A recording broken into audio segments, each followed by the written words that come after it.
Hello students, good morning, नमस्कार। मैं हूं हरि सिंह सर और आपका चैप्टर चल रहा है the rise of nationalism in Europe. जो हिस्ट्री का चैप्टर है आपका 10th क्लास का, the rise of nationalism in Europe. और इसके जो है 3.2 पॉइंट, इसका 3.2 पॉइंट आज चल रहा है। डेली में जो आपके पास पहले 6 वीडियो भेज चुका हूँ, उन 6 वीडियो में मैं सारे पॉइंट जो है 1, 2, 3, 3.1 तक सारे भेज चुका हूँ। जो भी स्टूडेंट्स अगर पहले वीडियो नहीं देखे हैं तो पहले उन वीडियो को सीरियल नंबर वाइज देख लेना। 1, 2, 3, 4, 5, 6, ये है आपका 7 नंबर वीडियो। और इसमें जो आपका हेडिंग है वो साथ में मैं वीडियो के साइड में द राइज ऑफ नेशनलाइजेशन जो मेन हेडिंग है उसके साइड में सब हेडिंग लिख करके भेजता हूँ मैं, तो उससे भी आप समझ सकते हो और उससे भी आप जो है अपना उसको पढ़ सकते हो ध्यान से। तो ये आज का जो हेडिंग है, आज हमारा पॉइंट है जो पढ़ना है वो है हमारा 3.2 hanger, hardship and popular revolt. Hanger, hardship and popular revolt, इसका मतलब ये है कि भाई यूरोप के अंदर एक समय ऐसा आया था जब वहाँ पर बहुत भूखमरी हो गई थी, लोगों में काफ़ी समस्याएं आ गई थी, बेरोजगारी आ गई थी। और उस समय एक पॉपुलर जनता ने किस प्रकार से उसका रिवोल्ट किया, मतलब उसका विद्रोह किया, इसके बारे में आज पढ़ाया जाएगा। क्योंकि आपको पढ़ाया जा रहा है भाई यूरोप के अंदर जो है नेशनलिज्म की भावना कैसे पैदा हुई थी, उसके अलग अलग पॉइंट पढ़ाए जा रहे हैं आपको कि भाई यूरोप जो है, यूरोप कॉन्टिनेंट है, यूरोप महाद्वीप है, उसमें ये जो आज के नेशन हैं, राष्ट्र हैं, ये कैसे बने थे। क्योंकि आपको पता है कि मैंने बता दिया कि उस समय राष्ट्र नहीं होते थे, राजा महाराजा ये सब होते थे, उस समय राष्ट्र नहीं होते थे। तो अभी एक समय ऐसा आया कि यूरोप, और कब आया ये 1830 के लगभग, 1830 के दशक में। तो बोलता है the 1830s were years of great economic hardship in Europe.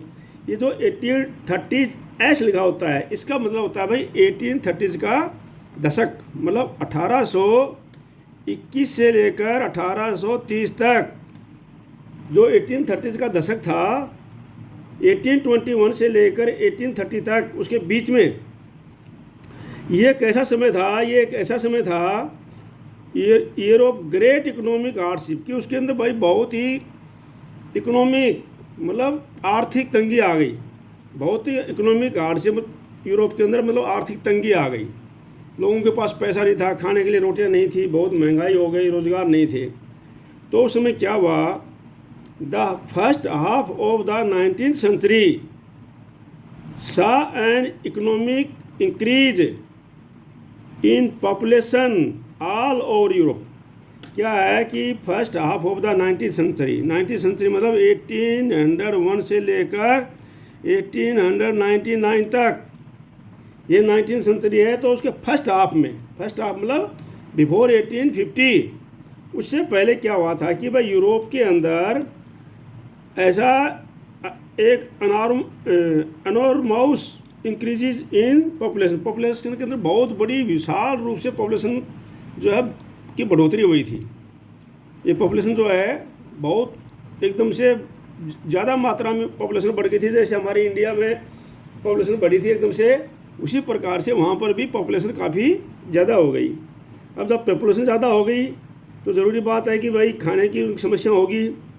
तो क्या हुआ यूरोप में, इन मोस्ट कंट्रीज़, यूरोप की जो अधिकतर कंट्रियाँ हैं, there were more seeker of jobs than employment. तो जो यूरोप की बहुत सारी कंट्रियाँ थी, छोटी छोटी कंट्रियाँ जो यूरोप के अंदर थी, यूरोप कॉन्टिनेंट में, तो वहाँ पर जो है जॉब ढूंढने वाले, काम ढूंढने वाले ज़्यादा हो गए, एम्प्लॉयमेंट कम हो गया, मतलब रोज़गार नहीं रहे। लोग जो है बेरोजगार ज़्यादा हो गए और काम नहीं मिला, क्योंकि पॉपुलेशन बढ़ गई। पॉपुलेशन बढ़ने के साथ साथ में काम नहीं बढ़ा, जॉब नहीं बढ़ी, इंडस्ट्रियलाइजेशन नहीं हुआ, तो मतलब काम नहीं बढ़ा उनको। वो और क्या क्या कारण थे वो भी मैं आपको बताऊंगा किस प्रकार से उनको बेरोजगार हो गए। तो इस प्रकार से जो है वहाँ पर जो है काम ढूंढने वाले ज़्यादा हो गए और एम्प्लॉयमेंट कम हो गया। अब क्या होता है, ध्यान दो भी, population from rural area migrated to the cities to live in over crowded slums. अब क्या हुआ, जब पॉपुलेशन ज़्यादा हो गई, लोगों को गाँव के अंदर, पॉपुलेशन फ्रॉम रूरल एरिया मतलब लोगों का गांव, देहात का एरिया, तो वहाँ से जो है काम नहीं था उनके पास में, और वो माइग्रेट करके कहाँ पर वो चले गए, कहाँ पर, सिटीज़ के अंदर। और कहाँ रहने लगे, जो बहुत ओवर क्राउडेड जो स्लम्स थी और क्राउडेड गंदी बस्तियाँ थी, वहाँ पर रहने लग गए लोग, क्योंकि सिटी में जगह नहीं थी, जनसंख्या ज़्यादा चली गई और वहाँ पर जो है भीड़ हो गई और क्राउडेड स्लम में वहाँ रहने लग गए। ठीक है बेटे बच्चे, इसको देखो आराम से मैं बता रहा हूँ, आपको आराम से समझना है और इसको समझने के साथ साथ में इसको आपने सब्सक्राइब कर लेना है और इसको लाइक करना है, ताकि ज़्यादा से ज़्यादा ये वीडियो आपके पास आते रहेंगे। ठीक है नहीं।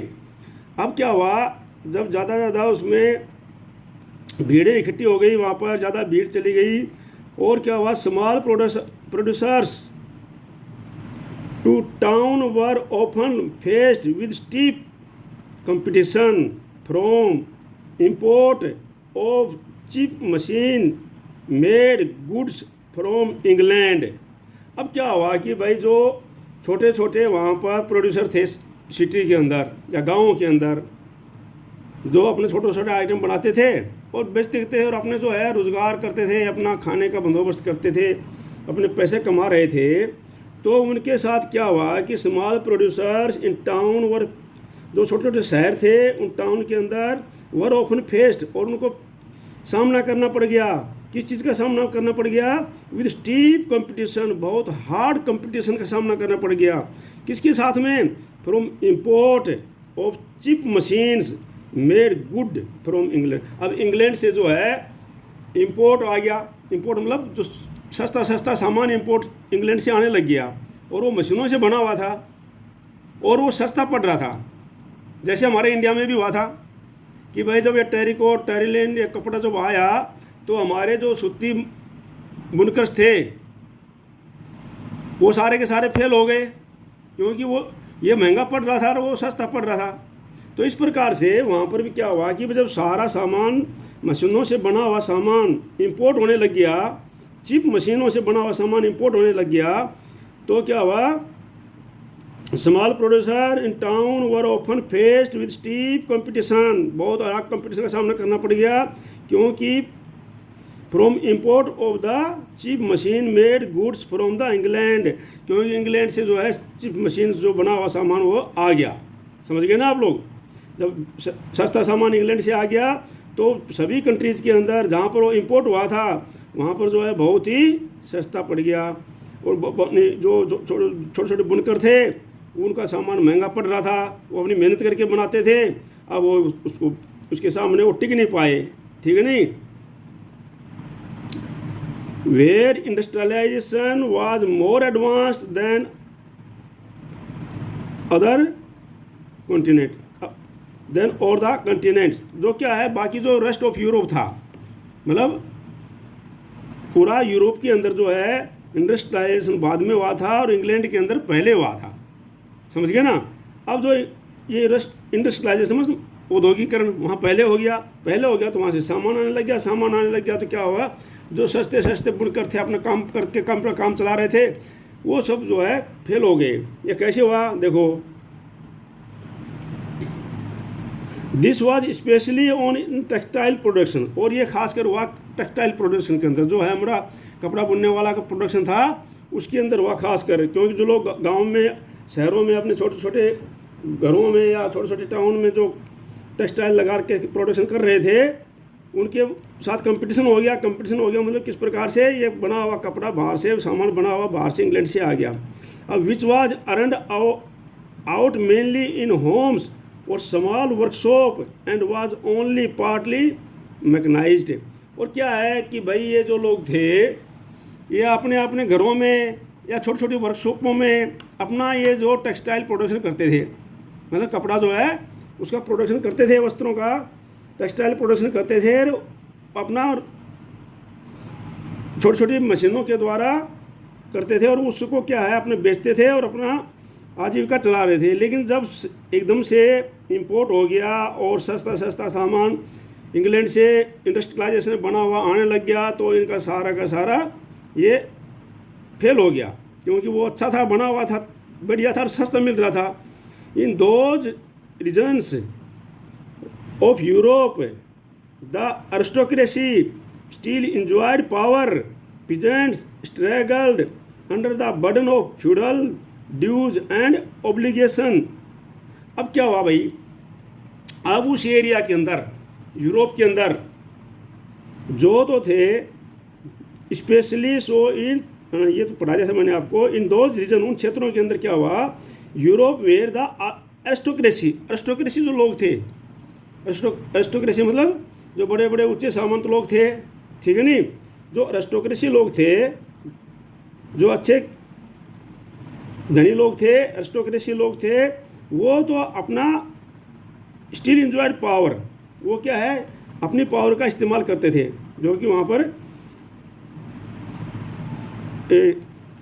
शासन जो करते थे अपना आराम से उस पावर का यूज़ करते थे। और पीजेंट, और उनके पास अच्छा पैसा भी होता था, क्योंकि वो सारा टैक्स, आपको पता है मैंने पहले पढ़ाया था कि उनको सबको जो है टैक्स देना नहीं पड़ता था, और टैक्स लेते थे बल्कि, ठीक है नहीं। और peasants struggled under the burden of feudal system, और जो किसान थे वो जो फ्यूडल सिस्टम था उसके अंदर वो बहुत कष्ट में थे, बहुत दुख उठा रहे थे। फ्यूडल सिस्टम में आपको बता दिया कि सामंतवादी सिस्टम, जैसे एक राजा होता है, राजा ने अपने नीचे जो है अपने अपने रिश्तेदार या किसी आदमी को बैठा रखे हैं और उनको वो ज़मीन दे रखी है, और किसान जो है उसके ऊपर खेती कर रहे हैं और उनको सारा का सारा उसके बदले में उनको अनाज वगैरह सब कुछ उनका देना पड़ता था। तो ये था फ्यूडल सिस्टम।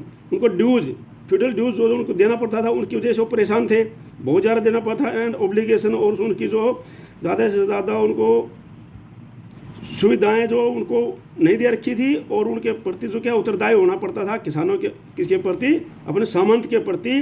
तो इनसे वो बहुत परेशान थे वो किसान। और जो ये एरिस्टोक्रेसी थे ये बहुत इंजॉय उठा रहे थे। मैं बाद में एरिस्टोक्रेसी हिंदी में नहीं बोलूँगा, क्योंकि एरिस्टोक्रेसी आपने लिखना है तो इस शब्द को याद रखना, एरिस्टोक्रेसी, ये मैंने अच्छी तरह समझाया जाता है एरिस्टोक्रेसी क्या होता है, ठीक है नहीं। अब क्या है, राइज ऑफ फूड प्राइस और a year of bad harvest feed a wide spread in town and country. अब क्या है, ये जो in European town and country में जो है, ये जो क्या हुआ कि भाई राइज ऑफ फूड प्राइस, अब जो फूड प्राइस की जो थी, फूड था उनका, फूड का उनकी प्राइस जो राइज हो गई, मतलब उनकी कीमतें बढ़ गई। जो अनाज था, जो ब्रेड था, जो भी था, फूड प्राइसेस थे, वो क्या हो गया, बढ़ गया। अब बढ़ने के कारण क्या है, और bad harvest of the feed, अब और वहाँ पर फसल थी उस समय नष्ट हो गई उस साल, जिसके कारण क्या हो गया, एम्प्लॉयज इन टाउन, गरीबी पूरे वहाँ पर गरीबी, शहरों में, कंट्री में, देश के अंदर और गाँवों में क्या हो गया, गरीबी आ गई। अब उसके अंदर लोग बहुत ज़्यादा गरीब हो गए। अब जब गरीब हो गए लोग तो क्या होता है कि the year 1848 was one such year, इस प्रकार का एक खास ईयर था जो 1848 ईयर था। 1840 ईयर में क्या है, फसल तो जो हमारे पास उनकी जो यूरोप की थी फसलें नष्ट हो गई और बहुत गरीबी हो गई और खाने की चीज़ों की प्राइस जो है बढ़ गई। अब इनके कारण क्या होता है, food shortage and widespread unemployment brought the population of Paris out the roads. अब भाई जब क्या होगा, जब आदमी भूखा मरेगा, कुछ मिलेगा नहीं, और कोई एक वर्ग है जो अच्छा एंजॉयमेंट कर रहा होगा और दूसरा वर्ग है जो बिल्कुल भूखा मर रहा होगा, उसको खाने के लिए नहीं होगा, तो लोग क्या करेंगे, लोग यही करेंगे भाई, स्ट्रगल करेंगे, क्रांति करेंगे। तो उन्होंने क्या किया, the food shortage and widespread unemployment. एक तो फूड शॉर्टेज की वजह से और वाइड स्प्रेड तो बहुत दूर से फैला हुआ जो था अनएम्प्लॉयमेंट था। ये क्या हुआ, brought the population of Paris out of the road. अब पेरिस की जो पेरिस की जो पॉपुलेशन थी, पेरिस ध्यान रख लेना अभी, क्योंकि यूरोप के सभी देशों के बारे में पढ़ा रहा हूँ मैं, पेरिस सारे के बारे में, ठीक है नहीं। तो ये आप पोलैंड वगैरह सब जितने भी थे, तो अब पेरिस की जो पॉपुलेशन थी, ब्रिटेन पोलैंड जो भी है सब पढ़ा रहा हूँ उसको आपको, ठीक है नहीं। तो कौन सा देश के बारे में आ रहा है, पेरिस की जो पॉपुलेशन थी वो क्या आ गई, रोड पर आ गई क्रांति करने के लिए। समझ गए ना, रोड पर आने का मतलब भाई जब लोग भूखे मरेंगे तो क्या करेंगे, अपने सरकार के खिलाफ क्रांति करेंगे। तो barricades were erected and Louis Philippe was forced to flee. अब जब ये क्रांति आ गई, ये जनता सब आ गई रोडों पर, तो उस समय क्या हुआ, बैरिकेड्स जो थे, जो उन्होंने बैरिकेड्स लगा रखे थे रास्ते में, आप देखते हो बैरिकेड्स पुलिस लगा के खड़ी होती है, तो इस प्रकार से तो बैरिकेड्स थे, उनको क्या कर दिया, तोड़ दिया गया। और Louis Philippe was forced to flee. और जो लुइस फिलिपी जो शासन बैठाया था, राजा बैठाया था, कब बैठाया था ये राजा, आपको पता है कि लुइस फिलिपी जो है बाद में उसमें बैठाया था जबकि वो बोर्बन किंग को उखाड़ फेंका था जनता ने।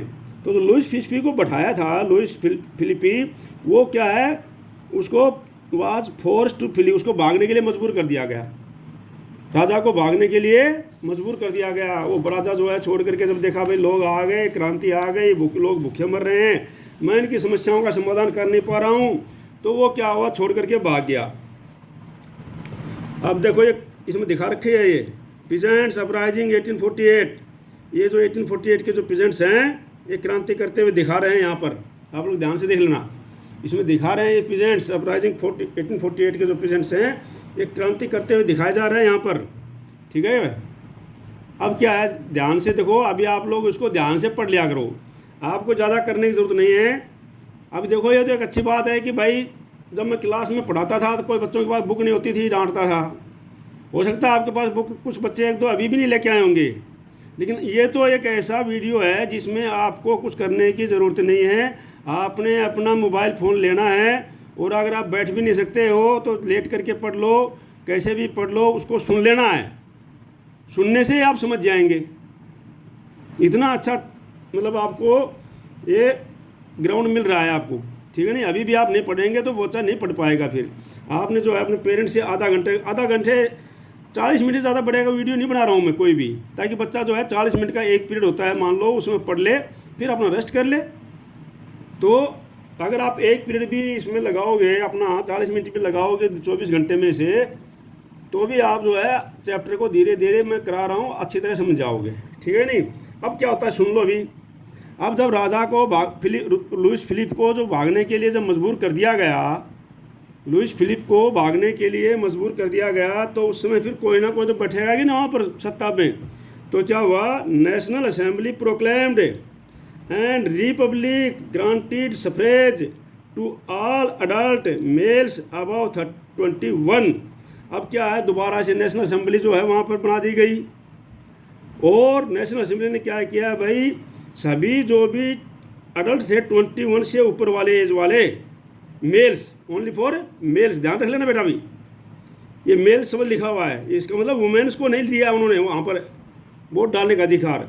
और उन्होंने जो है पूरे के पूरे मेल 21 जो थे, 21 एज से अबव 21, मतलब 21 एज की से अबव जितने भी मेल थे सभी को जो है वोट डालने का अधिकार दे दिया।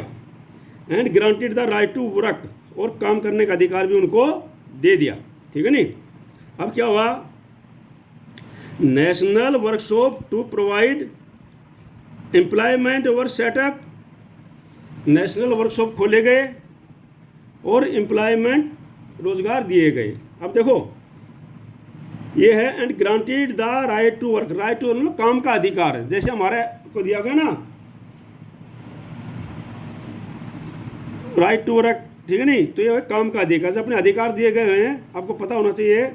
तो इस प्रकार से granted to right to work, ये काम का अधिकार उनको दिया गया। जैसे अपने को दिया कि अब सभी के लिए भोजन देने का अधिकार, शिक्षा का अधिकार, ये सरकारी जिम्मेवारी है।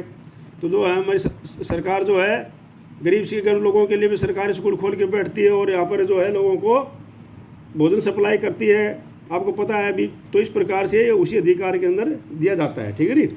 तो इस प्रकार से उनको राइट टू वर्क दे दिया गया सबको। National workshop to provide, national workshop provide किए गए एंड एम्प्लॉयमेंट और सेटअप, और एम्प्लॉयमेंट को सेटअप किया गया, ठीक है। अब ध्यान दो बेटा, अभी earlier in 1845 weavers in Silesia had led a revolt against contractors who supplied them raw material and gave them order for finished textile but drastically reduced their payment। अब देखो, अब ये काम दे दिया गया। अब तो एक तो पीजेंट्स ने, अब ये क्या है, मैं आपको पढ़ा रहा हूँ भाई, hanger, hardship and popular revolt. भाई हैंगर, हार्डशिप मैंने आपको पढ़ा दिया, पॉपुलर रिवोल्ट में आपको बता दिया किस प्रकार से कहाँ पर क्रांति हो रही, उसी के बारे में आगे और पढ़ा रहा हूँ। अब ये तो थी पीजेंट्स की क्रांति। अब उसके बाद क्या हुआ, अर्लर 1845 के शुरू में, अर्लर 1845 के शुरू में और क्या हुआ था, वेवर्स आपको पता है ये बनने वाले तो बुनकर होते हैं। वेवर्स इन सिलेशिया के जो वेवर थे, had lead a revolt against, उन्होंने एक क्रांति कर दी, किसके खिलाफ क्रांति कर दी, against contractor who supplied them raw material and gave them order for finished textile but drastically reach their payments. अब क्या है, रिड्यूस द पेमेंट। अब वो जो कॉन्ट्रैक्टर थे, जो उनको रॉ मटेरियल सप्लाई करते थे और बुनकर उनका उस रॉ मटेरियल को बुनते थे और उनको ऑर्डर देते थे कि भाई आप जो है ये रॉ मटेरियल हम आपको दे रहे हैं, आप इसका हमें कपड़े या जो भी सामान है इसको बना करके हम दो। और हम, अब उन्होंने क्या किया, ये रॉ मटेरियल तो दिया, लेकिन उनके जो एक ड्रास्टिकल ढंग से उन्होंने क्या कर दिया, देर पेमेंट्स, उनकी जो पेमेंट्स थी वो कम कर दी। पेमेंट्स क्या कर दी उन्होंने, कम देने शुरू कर दी। The journalist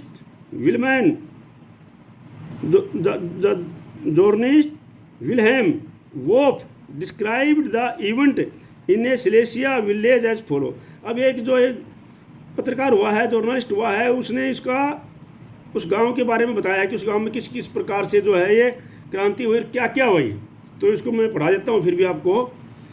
in this village with 18,000 inhabitants, इस गांव के अंदर जो रहने वाले जो 18,000 लोग थे, इनहेबिटेंट मतलब लोग, निवासी, 18,000 जो निवासी थे, cotton weaving in the most wide spread occupation, और उनका मोस्ट वाइड स्प्रेड ऑक्यूपेशन क्या था, कॉटन वीविंग था, मतलब सूती जो उसको वीविंग करना था, ठीक है नहीं, बुनकर थे वो, उसको बुनना था कॉटन को। Most wide spread occupation, the misery of the workers is extreme, इन वर्कर्स को बहुत बड़ी तंगियाँ होती थी।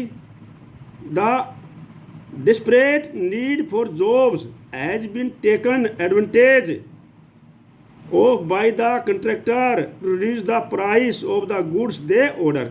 अब क्या है, जो आवश्यकता बढ़ी और काम करने वालों की आवश्यकता, मतलब काम करने वाले ज़्यादा हो गए, काम कम हो गया। तो आपको पता है कि भाई जब काम करने वाले ज़्यादा होंगे, काम कम होगा तो मजदूरी तो कम होगी ही होगी। अब वहाँ पर क्या है, इस गुड्स के जो है ऑर्डर्स के जो प्राइस थे उन्होंने कम कर दिया, कॉन्ट्रैक्ट को रिड्यूस कर दिया, उनको कीमत देनी क्या है, कम कर दी। अब क्या होता है, ऑन 4 जून एट 2 PM, अब 4 जून 1845, ध्यान रख लो बेटा, हम कौन से ईयर्स को ध्यान रखे हुए हैं, 1845 को। तो on 4 June at 2 PM a large crowd of weaving emerged from their homes and marched to pairs to the mansion of their contractor demanding their high wages। अब जो है भाई, ये लोग जो है वर्कर्स थे, 4 जून 1845 में 2 PM, दोपहर के बाद में, इवनिंग में 2 PM, a large crowd of weavers, बहुत मात्रा में, बहुत भीड़ की मात्रा में जो वेवर्स वो बाहर निकले, फ्रॉम देयर होम्स, अपने अपने घरों से बाहर निकले, मार्च इन पेयर्स, और दो लाइनों में, पेयर मतलब एक ही साइड में लाइनों में, दो लाइनों में मार्च करके गए to the mansion of their contractor demanding their, अपनी डिमांड को मेंशन करते हुए अपने कंट्रैक्टर के पास गए और वहाँ पर हाई वेजेज की डिमांड की उन्होंने। किसकी डिमांड की? High wages. भाई हमारे को मजदूरी जो है वो ज़्यादा दो इस काम के बदले में, आप काम ज़्यादा करवा रहे हो हमारे से और मजदूरी हमको कम दे रहे हो, पैसे हमको कम दे रहे हो, तो इसको जो है हमारे को ज़्यादा चाहिए। अब क्या हुआ, इस प्रकार से जो है machine of contract of the महा they were treated with scorn and threats alternately, वो वहाँ पर धमकियाँ दे रहे थे उनको और एक दुर्व्यवहार कर रहे थे। Following this a group of them forced their way into the house, smashed the elegant window, panes, furnitures, पोर्टलम। अब ये क्या कहे कि ये जो बुनकर थे, ये जो इनका कॉन्ट्रैक्टर था, इनका जो ठेकेदार था, ये उसके घर में घुस गए और वहाँ पर जो है खिड़की दरवाजे तोड़ना शुरू कर दिया। Smashed the elegant window, pane, शीशे, फर्नीचर्स, प्रोक्लम, ये सारे के सारे उन्होंने तोड़ने शुरू कर दिए। अनदर ग्रुप ने क्या किया, एक ग्रुप तो यहाँ पर अंदर घुस गया, दूसरा ग्रुप क्या किया, अंदर group broke into the store house, plundered it of supplies of cloth which they tore to shred. और दूसरा ग्रुप क्या है, उनके स्टोर हाउस में घुस गया और वहाँ से जितना भी क्लॉथ का था, जो भी सप्लाई किया था उसको उन्होंने अपना लूट लिया। ठीक है नहीं, तो ये अनदर ग्रुप के बारे में बता दिया। The contractor fled with him family to a neighbouring village which however refuse to shelter much a person. अब जो कंट्रैक्टर था वो अपनी फैमिली के साथ में वो दूसरे गांव में भाग गया, अपनी फैमिली के साथ में, अपने परिवार के साथ में दूसरे गांव में भाग गया और दूसरे गांव वालों लोगों ने भी उसको शरण देने से, मतलब उसको शेल्टर देने से मतलब शरण देने से रिफ्यूज कर दिया, रिफ्यूज मतलब मना कर दिया। ठीक है कि नहीं। He return 24 hours later having requested the army. अब क्या है, वहाँ पर आर्मी के बाद में 24 घंटे के बाद में वो अपने वापस घर में आया आर्मी के साथ में, तो वहाँ पर उसको आर्मी बुलानी पड़ी। In the exchange that followed 11 weavers were shoot. और इस प्रकार से क्या हुआ, जब आर्मी आई तो उसने क्या हुआ, 11 जो वेवर्स थे जो कर रहे थे, क्रांति कर रहे थे, वो क्या है, उनको मार दिया गया, वो मर गए। तो इसका परिणाम ये निकला इस क्रांति का। तो बेटा देखो, मैंने आपको बहुत अच्छी तरह से ये समझा दिया इस वीडियो के अंदर। आप जो है इस वीडियो को अच्छी तरह देखना, हर एक वीडियो को अच्छी तरह देखना। आपको ज़्यादा मेहनत करने की ज़रूरत नहीं है, अभी बहुत अच्छे समझ जाओगे, क्योंकि बाद में इतना समय नहीं मिलेगा। अभी एक एक वर्ड में आपको समझा रहा हूँ। आपने क्या करना है, अपने मम्मी पापा से फ़ोन लेना है और उनके सामने ही आधा पौना घंटा जो भी इस वीडियो का टाइम होता है उसमें उसको देखना है और सुन लेना है। बस उसी से आपका काम काफ़ी हो जाएगा। बाद में मैं क्वेश्चन वगैरह लिखवाऊँगा, तो आप ये मत सोचना कि सर बाद में क्वेश्चन लिखवाएंगे, उस समय हम क्वेश्चन लिख लेंगे, तो फिर आपको याद होने वाले नहीं है। जब तक आप चैप्टर को समझोगे नहीं तो आपको क्वेश्चन याद होने वाले नहीं है। और अगला वीडियो बनाऊंगा मैं 3.3, ये आज नहीं बना रहा हूँ, बाद में बनाऊंगा, कल भेजूंगा, क्योंकि आपके पास छोटे छोटे भेजता हूँ ताकि आप लोग इनको याद कर लो। 1848 the revolution of the liberal. भाई 1848 में जो लिबरल्स ने किस प्रकार से, जो उदारवादी थे, उन्होंने किस प्रकार से क्रांति की। और उसके बाद हमारे मेन टॉपिक आ जाएंगे the making of the Germany and Italy. भाई जर्मनी और इटली कैसे बने, एक वीडियो में ये आ जाएगा, दूसरे वीडियो में आ जाएगा इटली यूनिफाइड, एक में जर्मनी आ जाएगा, दूसरे में इटली यूनिफाइड आ जाएगा, अलग अलग बना दूंगा मैं। और अगले में आ जाएगा Britain, certain case of Britain का। ठीक है ना। तो इस प्रकार से मैं आपको पूरा ये चैप्टर जल्दी समझा दूंगा, आप अच्छी तरह समझ जाएंगे। आप इस वीडियो को पक्का देखना, लाइक करना और इसको सब्सक्राइब करना, आईक्यू बेल दबाना, लाइक करना और शेयर करना। जय हिंद, जय भारत।